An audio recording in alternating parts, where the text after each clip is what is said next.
Hi, my name is Kevin Schley. I am a photographer, and I'd like to share with you today some of my work and talk about my creative process. My very first experience with photography, I think, came when I was very, very young. I was probably 8 or 9 years old, and I saw a series of photographs in a magazine. They were pictures of some small little streams and rivers running through some lush kind of green undergrowth. And these photographs really resonated with me for some reason. They were able to capture this emotion that I felt about nature as a very young child. And in a very powerful way, it captured that feeling that I had. And from that moment, I decided that I was a photographer, that that's what I wanted to do. I wanted to capture and convey emotion in that way. And so I started to beg and plead my parents to get me a camera. And after a few years, they finally relented. And for Christmas one year, I got this small little point and shoot camera. It had these little film cartridges that would drop into the camera, and it gave kind of really small negatives, and the print quality was really bad. And I don't think any of the pictures I took with this camera ever really turned out, but it was a camera, and I got to go out and kind of attempt to take pictures with this camera. It went with me everywhere. I just took this little camera everywhere, and anytime I saw something I thought was interesting, I'd try and take a quick snapshot of it. It wasn't until I got to high school that I had my first real experience with understanding photography. When I went to sign up for classes, I noticed that there was an introduction to photography class.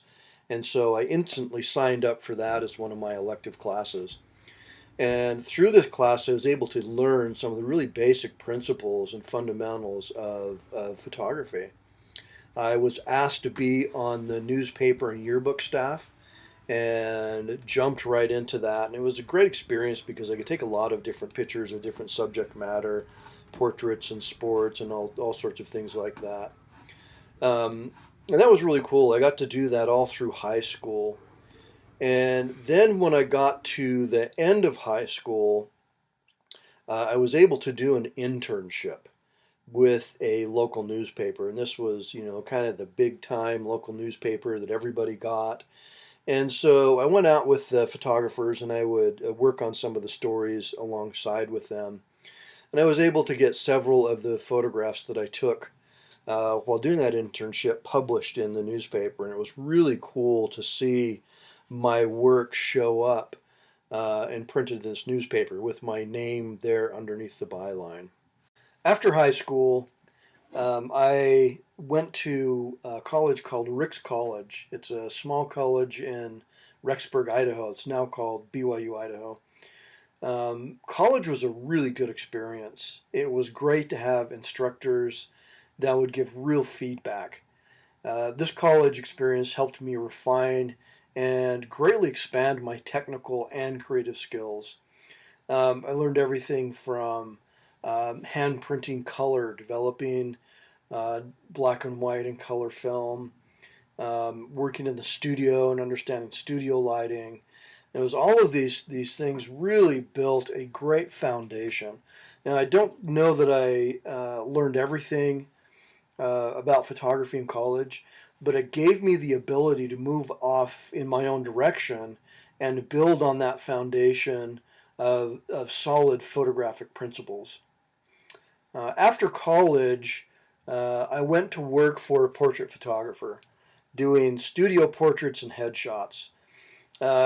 This led directly to some of my very first commercial work, where I did fashion photography and model headshots. And this was work that just kind of came along.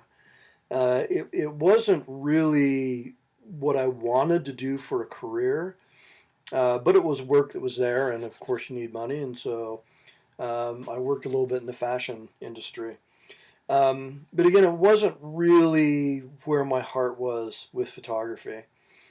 And so I decided to move away from doing fashion photography and work more on um, magazine editorial photography and other commercial photography. So I started to market myself to magazines and other commercial clients. Now, I don't know that I ever had that big break assignment or big break moment. It was just kind of like this gradual climb of one thing leading to another, leading to another, leading to another. And then finally, I was able to work for larger clients like Outside Magazine, Intel, Fujifilm, Black Diamond, and several others. And I did work everything from corporate portraiture to landscape photography for many of these clients. Now, when I wasn't actively doing assignment work, I was always out doing my own photography. And most of that was travel photography and landscape work. I consider myself a generalist photographer. I like to photograph everything. I don't know that I've got one subject matter that is the only thing that I photograph. I like the technical challenges of working in the studio, um, lighting for portraiture. One of the main things that I photograph, though, is probably landscapes. And I think it's a throwback to that childhood experience of those very first photos that I saw, and that connection I made emotionally to those photographs. A question that I get asked quite often whenever I'm talking about photography with someone is, what camera do you use? What camera equipment do you use? Photography is very equipment reliant. To be able to take photographs, you've got to have a camera. But I don't think that's the most important question to ask. It's almost like asking a painter, what paintbrush do you use? Because you make this masterful painting, it must be because you have a really good paintbrush. And that's really not the point. The person behind the paintbrush, the artist using the paintbrush, is the one that is making the creative choices to make that masterpiece of art. And it takes a lot of skill to do that. And the same is very true with photography. Um, it's the person behind the camera that is going to make the creative choices and create a work of art, and not the camera. Many people starting out in photography are so reliant on the camera and having a specific camera or a specific brand or a specific lens, thinking that that's what they need to make good photographs. We want this machine to be creative for us, and that's just not how it works. It's the person behind the camera that is the artist, that is the creator, and it's the thought process that goes in before that shutter button is ever pushed that creates the work of art. One of the very first questions that you need to ask when you go to take a photograph is why? Why am I photographing this subject matter? What is it very specifically that interests me about this potential photograph? I think that that's something that most people skip when it's time to make a photograph. We want this camera, this machine, to be able to do that work for us, to translate our emotions and feelings and then convey that in the photograph. And the camera cannot think. The camera doesn't have emotions. And so it's very important that as an artist that you go through that thought process. Why am I interested in this subject matter? Why does this potential photograph interest me?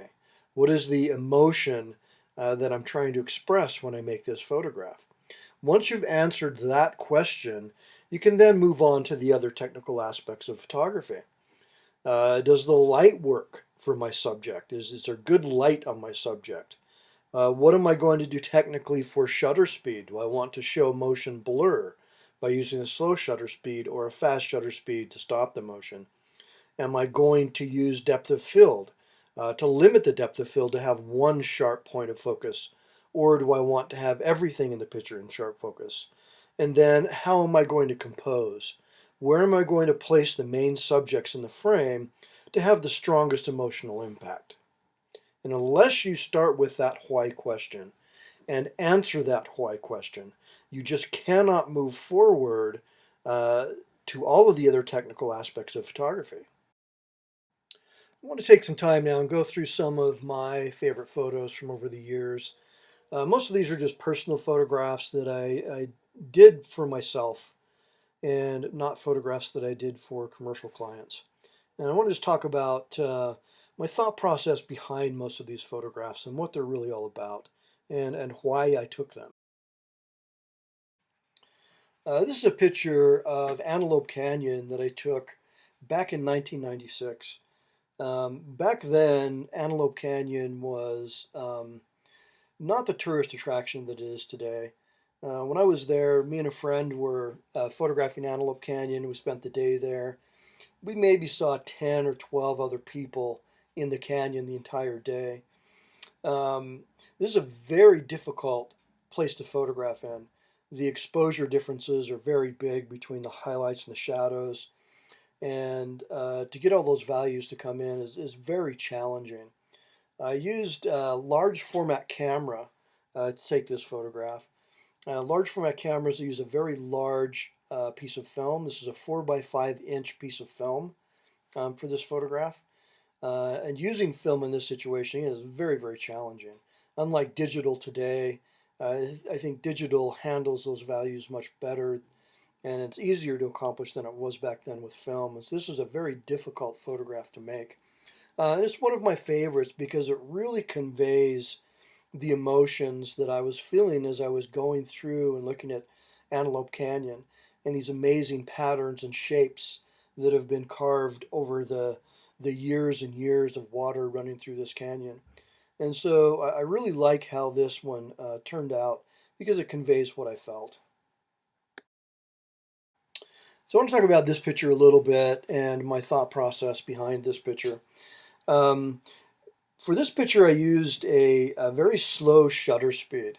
This is a 1 second long shutter speed, which means the shutter is open for 1 second.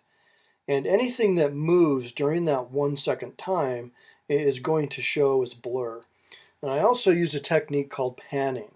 Panning is following the motion of a moving subject.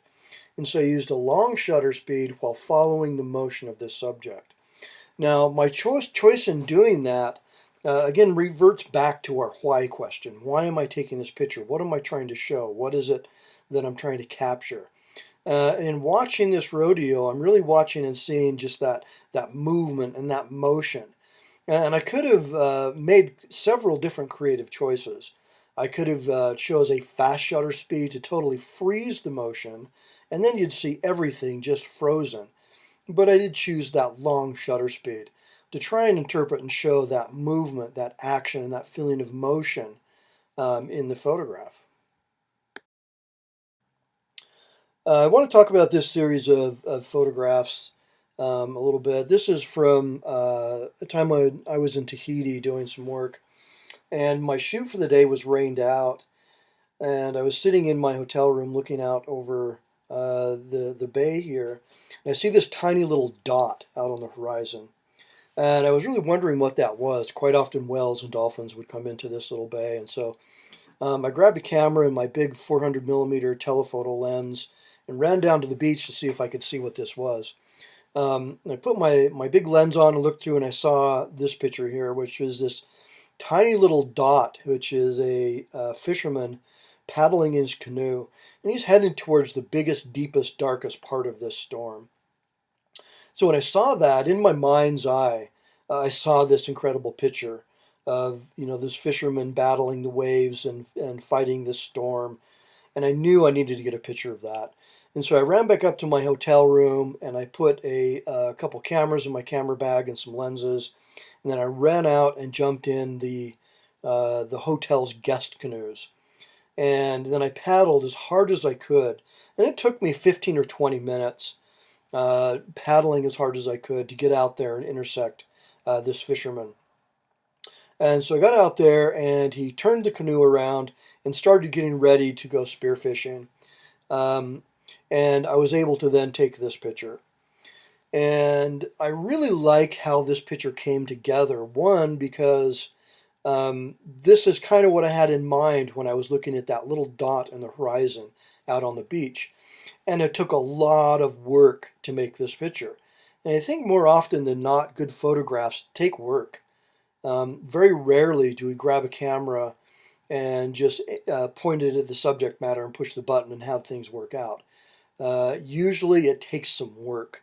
A lot of that is physical work, sometimes it's emotional work, really thinking about what we're trying to accomplish.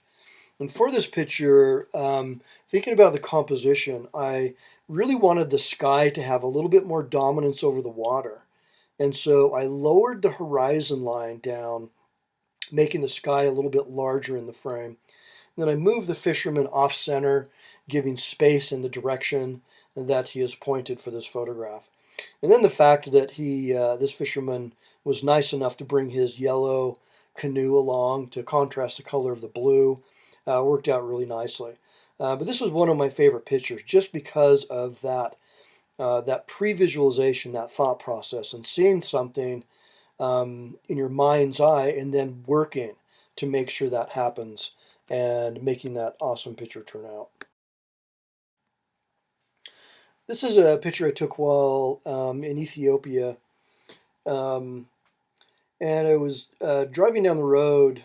We were in this bus, me and another person, with these tour guides kind of showing us around. And in this small bus, they just kind of drove us around some of the countryside, and we were looking at various different sites. And I saw this little girl sitting in this field watching these sheep, and I yelled for the bus driver to stop. And the bus driver stopped, and then I kind of ran side to side in the bus, looking out the windows, trying to make the composition all come together. And when I found the right window that would allow for the composition that I wanted, I opened the window and then took this picture. Now, I did several things creative here, creative choices that I want to kind of talk about. One is where the little girl is placed in the frame. Um, I placed her lower in the frame, on that lower kind of right-hand side, giving space in the direction that she is looking. I placed her lower in the frame so that the viewer would have an emotional dominance over the subject. So she would appear and feel smaller in the frame.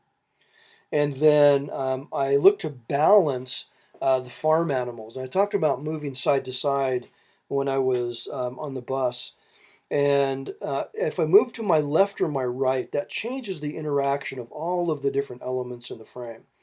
If I move to my left, the distance between her and the donkey on the upper left-hand corner and the sheep on the right, that distance would change. I was very careful to make sure that distance was the same between those two animals to achieve a balance in the frame.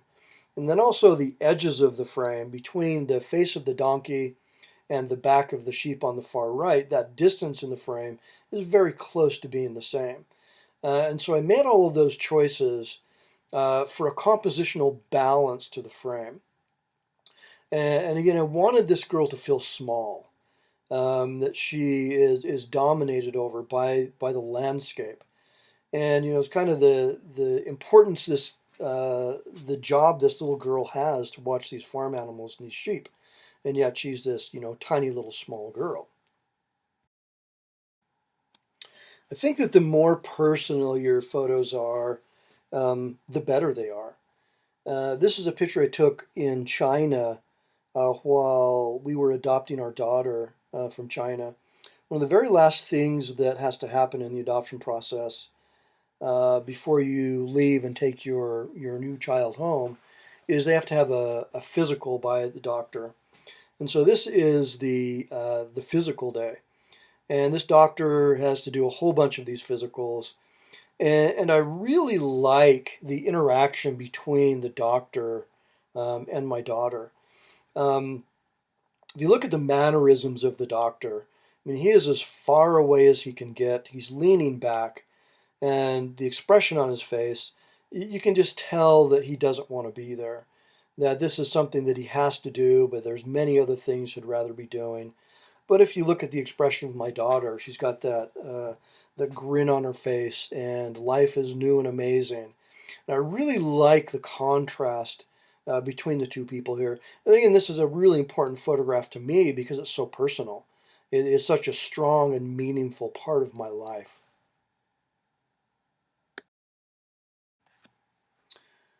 This is a picture I took up on top of a mountain. And I want to talk about this photo and a little bit about kind of perseverance. Um, I went up on top of this mountain to try and photograph the sunset. And it was really kind of cloudy with this fast moving storm. And I was hoping for this really dynamic sunset. And I was up on the mountain and I got up there and it was just totally socked in clouds. You couldn't see your hand in front of your face. It was just dense clouds.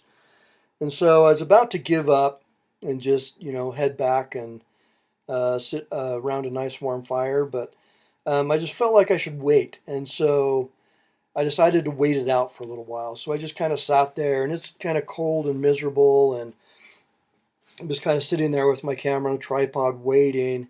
And then all of the sudden, instantly, the cloud blew off the mountain. Um, and so I hurried and composed and made this photograph. And then probably literally 30 seconds later, the clouds covered the mountains again. So I had this really short window of opportunity to make this photograph. And so I found this really strong central focal point of that little purple flower sticking up in the foreground and balancing that with the sun in the background. But I had to wait for this picture, and then I had to act really quickly to be able to make this one work out. Another subject matter that I am drawn to is trees. Um, and I really like the idea of a tree and how it doesn't choose where it grows. A seed happened to fall in this area, and there was enough nutrients and moisture for the tree to grow. And then it spends its entire existence shoving its roots into the ground and growing its branches to reach up into the sky to gather the light. And it struggles in this very desert, arid environment. It struggles for its existence. And then over the years, it slowly begins to die. And then this tree is probably 200 years old. And then after this tree dies, we're left with the sculpture of its existence. This is the sculpture that this tree spent its entire life creating and building. And that's what we're left with to show its existence. And to compare that, like to myself, um, what is the sculpture of my existence going to be when I leave this world? Is it my artwork? Is it my family? What do I leave behind that is going to show the sculpture of my existence? And I really like the concept of a tree and how it is building and taking time and creating this sculpture of its life. Another tree photos. I mean, I really like trees, and these aspen trees are really interesting, especially in black and white, because of the different tonalities of the white bark of these aspens, and the black spots, and then this green undergrowth that is a nice mid-tone for this. And compositionally, I really like what's going on with these trees and how you have the two trees in the center and almost creates a doorway into the rest of the forest. And you're almost blocked from everything but that center point that visually moves you into those trees. But I really like the contrast of those whites in the black and white for these trees. This is a newer photograph that I recently have taken of this forest, and I really like the contrast here of tonality and the dark in the background and how it's lighter in the front. And if you spent any time in a forest like this, there's kind of this quiet, this silence that just envelops you. But as you sit there in that silence, you start to hear the minute sounds of the forest, birds in the background, insects buzzing around, and those silent little noises that happen in the forest. And this is just after a rainstorm. And compositionally with this, I included the flowers, those little white flowers down at the bottom third of the picture. as kind of the central focus point, and then all of the trees balance around that point. And then that soft light that happens right after the storm clears and then gets darkened in the background. It's almost like there's a doorway here, a lot like the aspen trees we looked at a few minutes ago. This kind of doorway that leads you into the silence of the forest. This is another newer picture. I just took this recently in Yellowstone while I was there on a trip. This is kind of the first snow of the year in Yellowstone. And this specific location I've photographed many, many times, and this is the first time that I've ever photographed it with snow on it. And I really like the contrast between the lines that the shadows make from the trees against the line of the trees that have fallen, and how those lines kind of juxtapose each other. The trees laying down and the trees that are standing up, and the shadows, and how all of those lines work together. And then the softness of this pristine snow that had just fallen through these trees. This is a photograph I made of the Tetons one very chilly February morning. It was about 30 below zero when I made this photograph. And so I went there with the intention of photographing the sunrise with the moon setting on the Tetons. And so I got my camera out, got all set up and ready to take the picture, and was just waiting for the sun rays to hit the peaks of the Tetons. And I realized that I did not have my light meter with me to make an exposure reading to calculate the exposure that I would need to make for this picture. And years of photography had taught me how to think through that exposure process.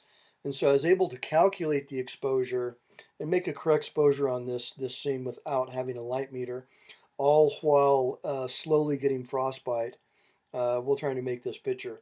It was so cold, I made 4 different exposures of this scene, and this is the only one that turned out.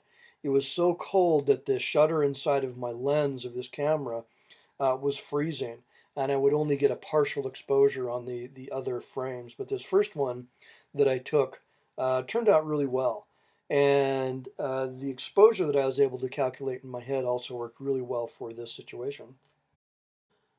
Another question that I get asked quite often is, how much do you charge? What do you charge for your photography work? And there are too many variables to really just say, this is what I charge. I think it's really important, if you're interested in charging money or doing photography for a career, that you understand business. Take some business classes. If you're in high school, find a good business class and take a business class. In college, definitely take some business classes. I think you are far better off as an artist if you understand business and know what it takes to make a living as an artist. I spend most of my time now working on fine art printing and my own fine art photography. I also teach photography and lead photo workshops, but I really enjoy printing my own fine art prints. And so I'd like to talk about my printing process. I usually start off by making a set of proof prints. And the proof prints are smaller prints that I print on my own printers. I use large format printers with archival ink sets and archival paper, so they are museum quality.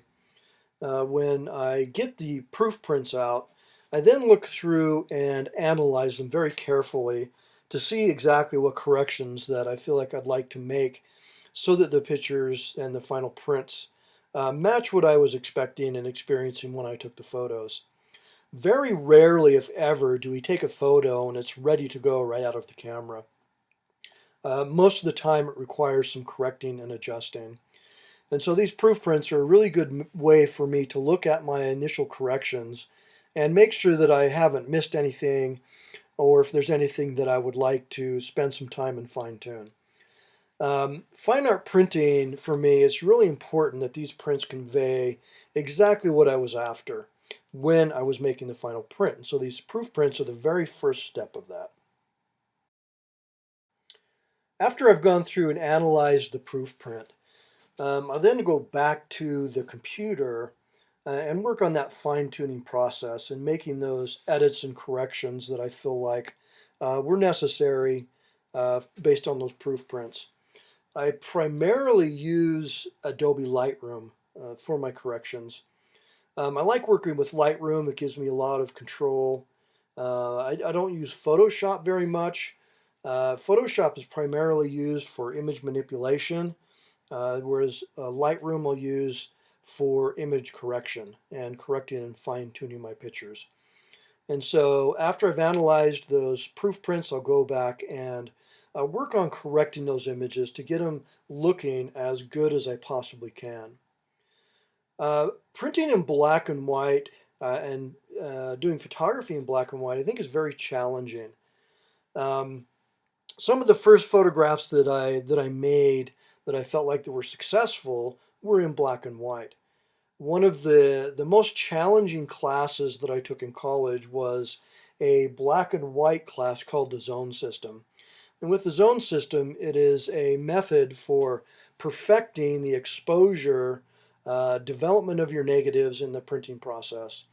And a lot of that information that I learned back then with film translates directly into what I'm looking for when I'm making my fine art black and white prints in a digital environment. I look for really good detail in the shadow areas to make sure that they're not solid black but have detail and texture. And then also in the whites also, that my white values are not solid white, but there's detail in those whites. And that can be very challenging to achieve. You have to have a very good exposure and then correct your picture to make sure you have that tonality and tonal range throughout the print.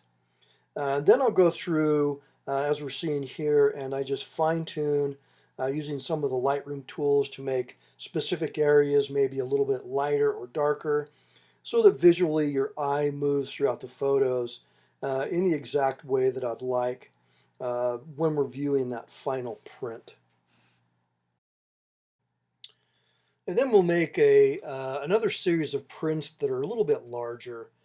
Give me a little more a chance to see the finer details in the pictures.